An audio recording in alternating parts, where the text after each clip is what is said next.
ಎಲ್ಲರಿಗೂ ನಮಸ್ಕಾರ. ತುಳಸಿ ವಿವಾಹದ ಪೌರಾಣಿಕ ಮಹತ್ವವೇನು ಅಂತ ತಿಳ್ಕೊಳ್ಳೋಣ.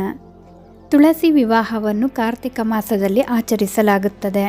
ಹಿಂದೂ ಸಂಪ್ರದಾಯದ ಪ್ರಕಾರ ತುಳಸಿಯನ್ನು ಪೂಜನೀಯ ಸಸ್ಯವಾಗಿ ಆರಾಧಿಸಲಾಗುತ್ತದೆ. ಪುರಾಣ ಕಾಲದಲ್ಲಿ ಮಥುರಾ ಪಟ್ಟಣವನ್ನು ದೈತ್ಯರಾಜ ಕಾಲನೇಮಿ ಆಳುತ್ತಿದ್ದನು. ಅವನ ಮಗಳು ವೃಂದ ಮಹಾನ್ ದೈವ ಭಕ್ತಿಯಾಗಿದ್ದಳು. ಅವಳು ಅಸುರರ ರಾಜ ಜಲಂಧರನನ್ನು ಮದುವೆಯಾದಳು. ವೃಂದ ಧರ್ಮಿಷ್ಠಳಾಗಿದ್ದಳು ಹಾಗೂ ಮಹಾವಿಷ್ಣುವಿನ ಪರಮ ಭಕ್ತೆಯಾಗಿದ್ದಳು. ಅವಳ ಪಾವಿತ್ರ್ಯತೆ ಹಾಗೂ ದೈವಭಕ್ತಿಯ ಸಾತ್ವಿಕ ಶಕ್ತಿಯಿಂದ ಅವಳ ಗಂಡ ಜಲಂಧರ ಬಹಳಷ್ಟು ಶಕ್ತಿಶಾಲಿಯಾಗಿದ್ದನು.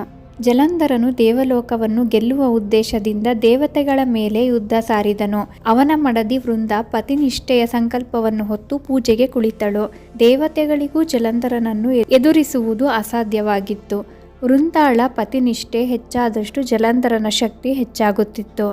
ಆತ ಯುದ್ಧದಿಂದ ವಿಜಯಶಾಲಿಯಾಗಿ ಮರಳಿ ಬರುವ ತನಕ ಸಂಕಲ್ಪ ಸಾಧಿಸುವುದಾಗಿ ಆಕೆ ಗಂಡನಿಗೆ ಮಾತು ಕೊಟ್ಟಿದ್ದಳು. ಹೀಗಾಗಿ ಜಲಂಧರ ದೇವತೆಗಳ ಮೇಲೆ ವಿಜಯ ಸಾಧಿಸುತ್ತಾ ಮುನ್ನಡೆದನು. ದೇವತೆಗಳೆಲ್ಲ ಜಲಂಧರನಿಂದ ಹೇಗಾದರೂ ಮಾಡಿ ತಮ್ಮನ್ನು ಕಾಪಾಡುವಂತೆ ಮಹಾವಿಷ್ಣುವಿನ ಬಳಿ ಕೇಳಿಕೊಂಡರು. ಆಗ ಮಹಾವಿಷ್ಣು ಬೇರೆ ದಾರಿ ಇಲ್ಲದೆ ತನ್ನ ಭಕ್ತಿಗೆ ಘೋರ ಮೋಸ ಮಾಡಿದರು. ತಾನೇ ಜಲಂಧರನ ಕಪಟ ವೇಷ ಧರಿಸಿ ವೃಂದಾಳ ಮುಂದೆ ಪ್ರತ್ಯಕ್ಷವಾದರು. ಮಾರುವೇಷದಲ್ಲಿ ಬಂದ ವಿಷ್ಣುವನ್ನು ಗುರುತಿಸುವಲ್ಲಿ ಆಕೆ ವಿಫಲಳಾದಳು. ಆಕೆ ತನ್ನ ಗಂಡ ಯುದ್ಧದಿಂದ ಮರಳಿ ಬಂದನೆಂದು ತಿಳಿದು ಮಾರುವೇಷದಲ್ಲಿದ್ದ ವಿಷ್ಣುವಿನ ಪಾದವನ್ನು ಸ್ಪರ್ಶಿಸಿದಳು. ಅವನನ್ನು ಪ್ರೀತಿಯಿಂದ ನೋಡಿದಳು. ಇದರಿಂದ ಅವಳ ಪತಿನಿಷ್ಠೆಯ ಸಂಕಲ್ಪ ಅಪವಿತ್ರವಾಯಿತು.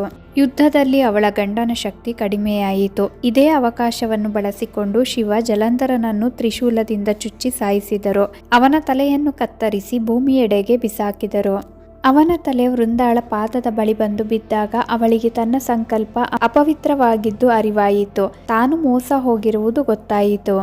ತಾನು ಪೂಜಿಸಿದ ದೇವರೇ ತನಗೆ ಮೋಸ ಮಾಡಿದರೆಂದು ವೃಂದ ಕೋಪಗೊಂಡಳು. ಅದೇ ಕೋಪದಲ್ಲಿ ಆಕೆ ಮಹಾವಿಷ್ಣುವಿಗೆ ಕಲ್ಲಾಗುವಂತೆ ಶಾಪ ನೀಡಿದಳು. ಆಗ ವಿಷ್ಣು ಸಾಲಿಗ್ರಾಮವೆಂಬ ಕಲ್ಲಾದರು. ನಂತರ ಆಕೆ ಅವರಿಗೆ ನೀನು ನಿನ್ನ ಪತ್ನಿಯ ವಿರಹ ವೇದನೆಯನ್ನು ಅನುಭವಿಸುವಂತಾಗಲಿ ಎಂದು ಶಪಿಸಿದಳು. ತನ್ನ ತಪ್ಪಿನ ಪ್ರಾಯಶ್ಚಿತ್ತಕ್ಕಾಗಿ ತನ್ನನ್ನು ತಾನು ಅಗ್ನಿಗೆ ಆಹುತಿ ಮಾಡಿಕೊಂಡು ಸಮುದ್ರದಲ್ಲಿ ಮುಳುಗಿದಳು. ಆಗ ಅವಳ ಶಾಪದಿಂದ ಮಹಾವಿಷ್ಣುವನ್ನು ಕಾಪಾಡಲು ದೇವತೆಗಳೆಲ್ಲ ಸೇರಿ ಅವಳ ಆತ್ಮವನ್ನು ಒಂದು ಸಸ್ಯಕ್ಕೆ ವರ್ಗಾಯಿಸಿದರು. ಅದಕ್ಕೆ ತುಳಸಿ ಎಂದು ಹೆಸರಿಟ್ಟರು. ನಂತರ ಪ್ರಬೋಧಿನಿ ಏಕಾದಶಿ ಎಂದು ಸಾಲಿಗ್ರಾಮದ ರೂಪದಲ್ಲಿರುವ ವಿಷ್ಣುವಿಗೂ ಹಾಗೂ ತುಳಸಿಗೂ ಸಾಂಕೇತಿಕ ವಿವಾಹ ಮಾಡಿದರು.